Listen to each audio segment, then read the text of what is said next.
أعوذ بالله من الشيطان الرجيم. بسم الله الرحمن الرحيم. ألم تر إلى الذين يزعمون أنهم آمنوا بما أنزل إليك وما أنزل من قبلك يريدون أن يتحاكموا إلى الطاغوت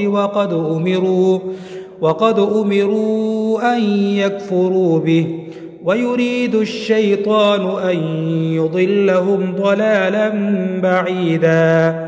وإذا قيل لهم تعالوا إلى ما أنزل الله وإلى الرسول رأيت المنافقين يصدون عنك صدودا. فكيف إذا أصابتهم مصيبة بما قدمت أيديهم ثم جاءوك يحلفون بالله إن أردنا إلا إحسانا وتوفيقا. أولئك الذين يعلم الله ما في قلوبهم فأعرض عنهم وعظهم وقل لهم في أنفسهم قولا بليغا. وما أرسلنا من رسول إلا ليطاع بإذن الله ولو أنهم إذ ظلموا أنفسهم جاءوك فاستغفروا الله واستغفر لهم الرسول لوجدوا الله توابا رحيما. فلا وربك لا يؤمنون حتى يحكموك فيما شجر بينهم ثم